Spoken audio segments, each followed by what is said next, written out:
Nick, or how about the more than 1 billion people who aren't fanatical, who don't punch women, who just want to go to the store, wait a second. Wait a second. 5 times a day, and don't do any of the things that you're saying all Muslims do. Wait a second. Stereotyping.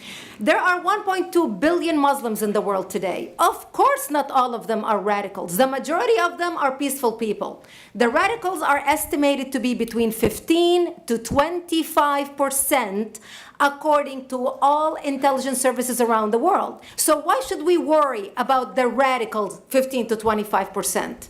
Because it is the radicals that kill. Because it is the radicals that behead and massacre. In 2024, a Muslim student stood up to ask a question about the peaceful majority of Muslims. It was a question she would soon regret asking, as it backfired in a dramatic way. If you are new here, welcome. If you are not, welcome back. This is Tell Me Dr. K, a channel manipulative religious leaders we should never discover. Because on this channel, we cut through the noise and expose what is beneath. If you crave for deep dives like this one, subscribe and smash the notice bell for more. And by so doing, you are helping us to bring more deep dives like this one. Today we are diving into a moment that Brigitte Gabriel declared the peaceful majority Muslims irrelevant. Was it a truth rooted in history or a dangerous fallacy? Let's find out. The setting is that there was a panel of experts hosted by the Heritage Foundation focusing on the Benghazi attacks. The atmosphere was already charged with tension. Saba Ahmed, an American law student wearing a traditional hijab, stepped to the microphone. Her question was simple. If there are 1.8 billion Muslims in the world and 8 million in America, why are they not represented on the stage? How can we end the war of ideology with bullets? Here is the clip. Assalamu alaikum. Peace to you all. My name is Saba Ahmed. I'm a law student at American University. I am here to ask you a simple question. I know that we portray Islam and all Muslims as bad, but there's 1.8 billion Muslim followers of Islam. We have 8 million plus Muslim Americans in this country, and I don't see them represented here. But my question is, how can we fight an ideological war with weapons? How can we ever end this war? The jihadist ideology that you talk about, it's an ideology. How can you ever win this thing if you don't address it ideologically? The response didn't come from a moderator. It came from Brigitte Gabriel, the founder of Act for America. What followed is a masterclass in high-stakes rhetoric that shifted the conversation from the majority to the powerful. Gabriel begins her analysis by conceding a point often used by defenders of Islam, that the majority of Muslims are peaceful. However, she immediately pivots using what we call the logic of scale.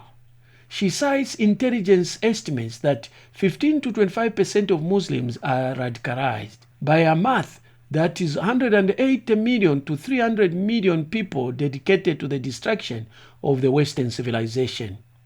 By stating these massive numbers, she shifts the viewer's focus away from the individual in front of her, Saba Ahmed, into a global existential threat.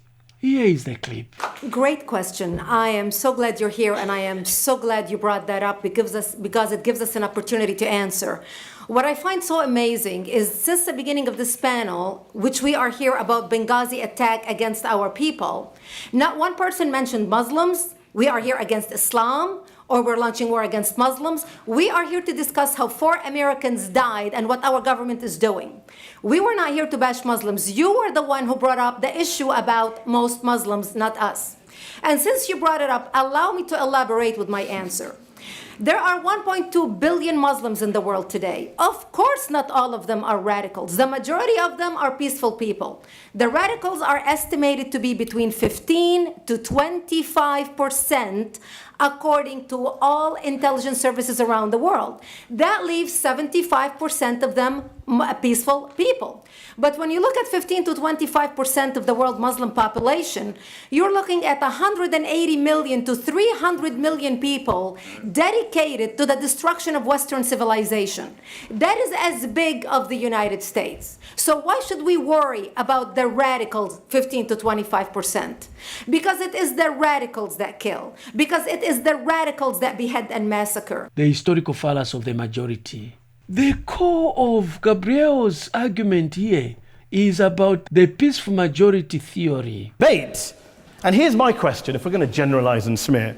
If, okay, people say yesterday's bombers, and we've got to be careful, there's a trial going on, were yesterday's attackers, motivated by Islam? Big debate. I don't believe they were. Let's say they were. Let's say Faisal Shahzad, the Times Square bomber, was motivated by Islam. Let's assume, for sake of argument, that Richard Reeves, the shoe bomber, was motivated by Islam.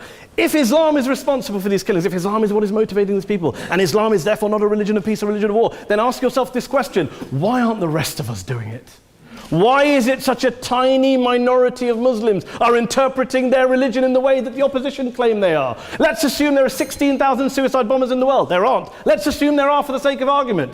That's 0.001% of the Muslim population globally. What about the other 99.99% of Muslims who the opposition tonight either ignore or smear? The reality is that the rest of us aren't blowing ourselves up tonight. The reality is that the opposition came here tonight not worried about the fact that me and Adam might pull open our jackets and blow ourselves up tonight because we're followers of a warlike warrior religion which wants to take over Europe and Daniel's university. The issue is this. The issue is this.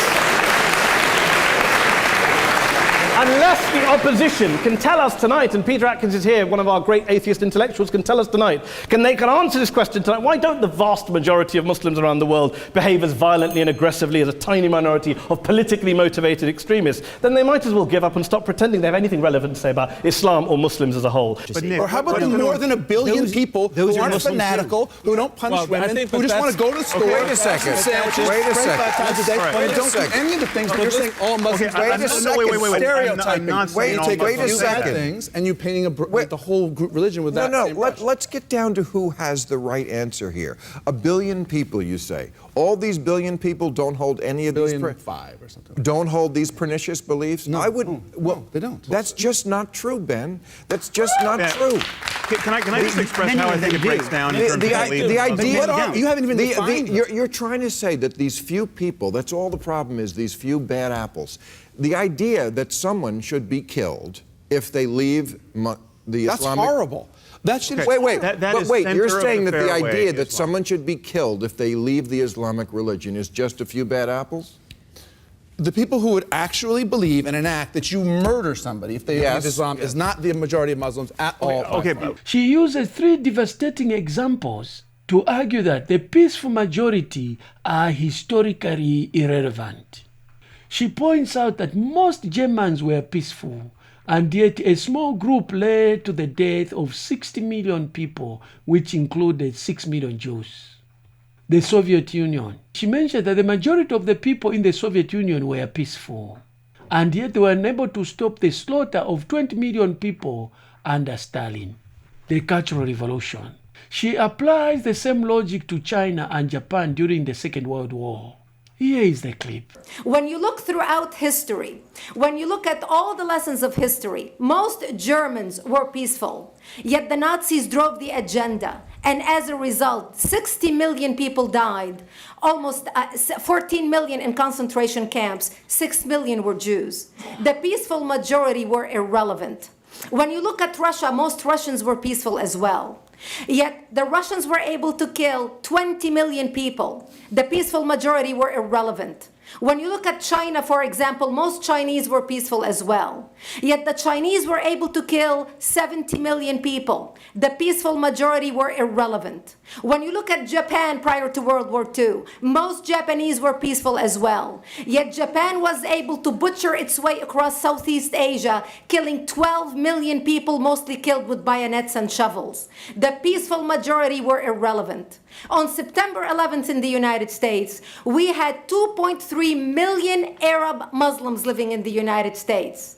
It took 19 hijackers, 19 radicals to bring America down to its knees, destroy the World Trade Center, attack the Pentagon, and kill almost 3,000 Americans that day. The peaceful majority were irrelevant. So for all our powers of reasons and us talking about moderate and peaceful Muslims, I'm glad you're here. But where are the others speaking out? And since you are the only Muslim representative,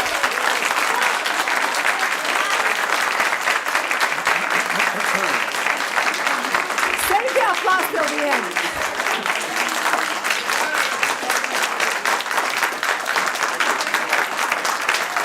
Thank you. Thank you.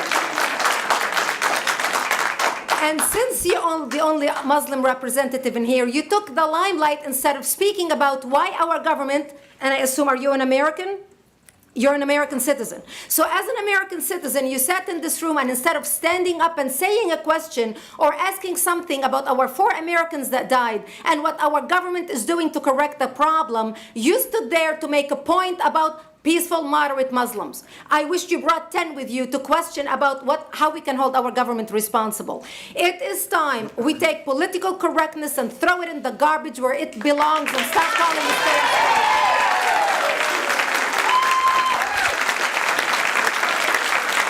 And there will be refreshments afterward.